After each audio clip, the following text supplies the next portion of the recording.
Hello dear students, good morning, नमस्कार, राधे राधे। स्वागत है आप सबका एक बार फिर डीपीएस की ऑनलाइन क्लास में। आप सबको पता है मैं आपको हमेशा बेटा साइंस सब्जेक्ट पढ़ाने के लिए उपस्थित होता हूँ।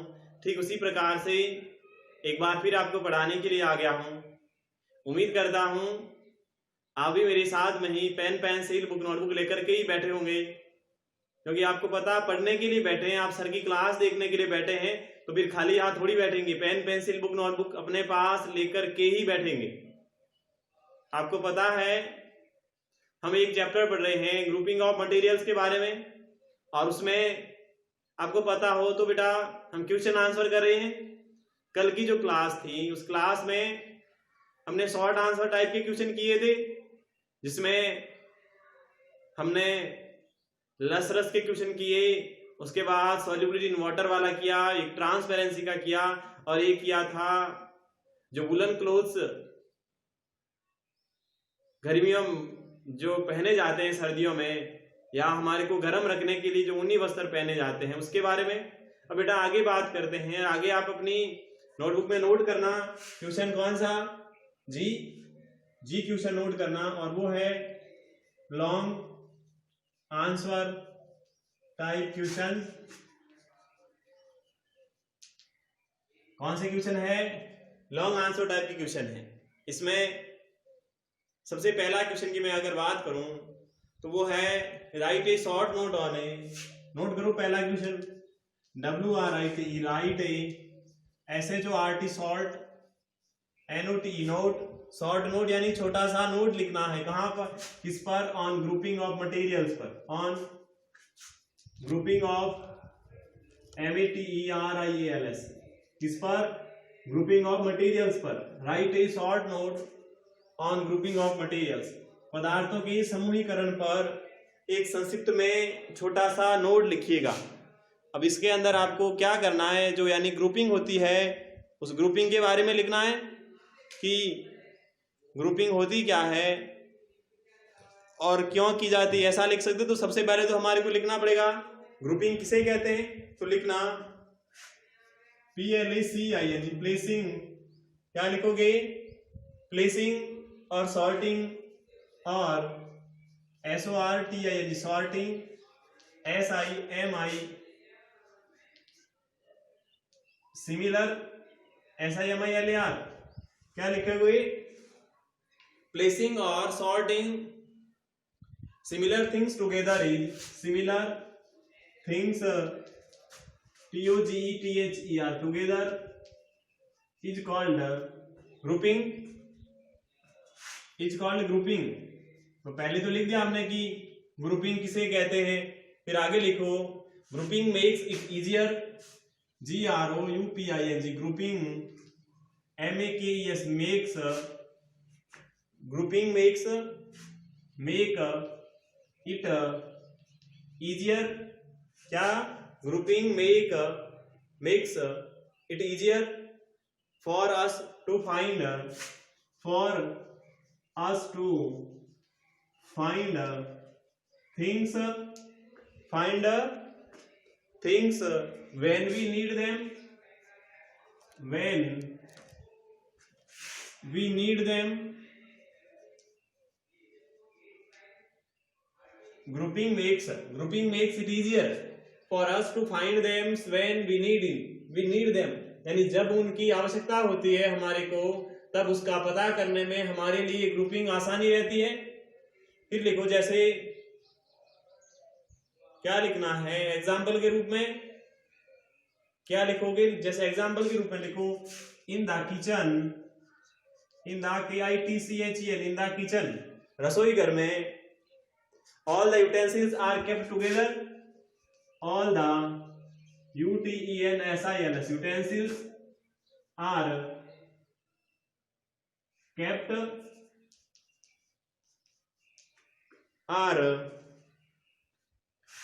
together, यानी सभी साथ साथ में रखे जाते हैं। फिर देखो आगे, if you want to find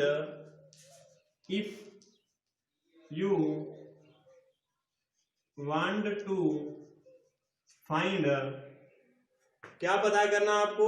suppose करो turmeric powder, TERMARIC turmeric powder, POWDER। Turmeric powder को अगर आपकी आवश्यकता होती है, MERIC टर्मेरिक पाउडर की आवश्यकता होती है, तब क्या करोगे? यहां ब्रैकेट में लिख देता हूं HALDI हल्दी इन the kitchen, in the KITCH in kitchen, then you do not have to look here and there. You did not look. You do not look. You do not have to look. एक minute रुकना, आपको ये नहीं लिखना है, आपको क्या करना है? You do not have. You do not have to. You do not have to look here and there, यानी आपको इधर उधर देखने की आवश्यकता नहीं पड़ेगी। You just go to the shelf. You just go to the shelf.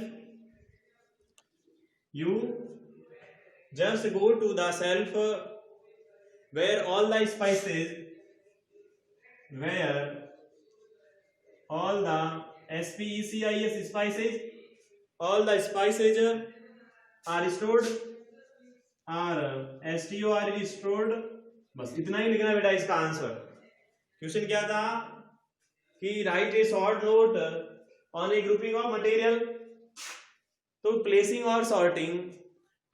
और sorting similar things together is called grouping. सबसे पहले तो ग्रुपिंग की डेफिनेशन लिखी, फिर एग्जाम्पल के रूप में हमने लिखा कि किचन के अंदर जो सभी बर्तन रखे हुए होते हैं उसमें से यदि आपको किचन में हल्दी पाउडर अगर आपको ढूंढना है किचन में, तो आप इधर उधर नहीं देखोगे आप, बल्कि आप ठीक वही जगह पर जाओगे जहां पर आपको वो हल्दी का पाउडर रखा हुआ मिलेगा।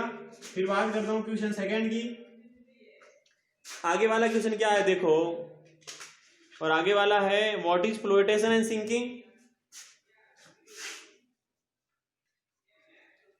What is FLOATION floatation and SINKING sinking. मतलब क्या हुआ? फ्लोटेशन और सिंकिंग क्या है? फ्लोटेशन वो होती है जो वस्तुएं तैरती है, और सिंकिंग वो वस्तुएं होती है बेटा जो पानी में डूब जाती है। तो बेटा इसके बारे में आपको लिखना है, क्या लिखना कि फ्लोटिंग और सिंकिंग क्या होता है, ठीक है ना। तो इसका भी आंसर मैं आपको लिखवा रहा हूं, और लिखना आंसर लिखो इसका। और क्या लिखोगे आंसर? लिखो SOME some MATERIALS some materials are FLOAT float on water।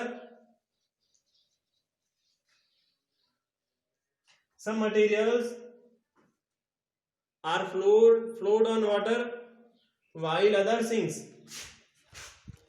while OTHER other SINK sink, other क्या? अदर सिंक यानी कुछ ऐसे पदार्थ होते हैं जो पानी पर तैरते हैं और कुछ डूब जाते हैं। फिर आगे देखो, इफ यू ड्रॉप ऑन, क्या लिखोगे? आगे लिखो if you drop an iron nail, if you drop an iron nail in water. जब आप एक लोहे की कील को वाटर में डुबोगे, it will sink, it will sink. तो क्या होगी? वो डूब जाएगी बेटा। क्या होगी? वो डूब जाएगी। But a piece of wood, but a PIC piece of wood, जबकि आप अगर एक लकड़ी का टुकड़ा लोगे तब will float on water, यानी वो क्या होगा? वो तो उस वाटर पर तैरेगा। तो अगर वेट जो होता है इक्वल वॉल्यूम होता है आयरन का, वाटर का एंड वुड का, तो we will found out that lightest और आयरन हेवीएस्ट होता है बेटा।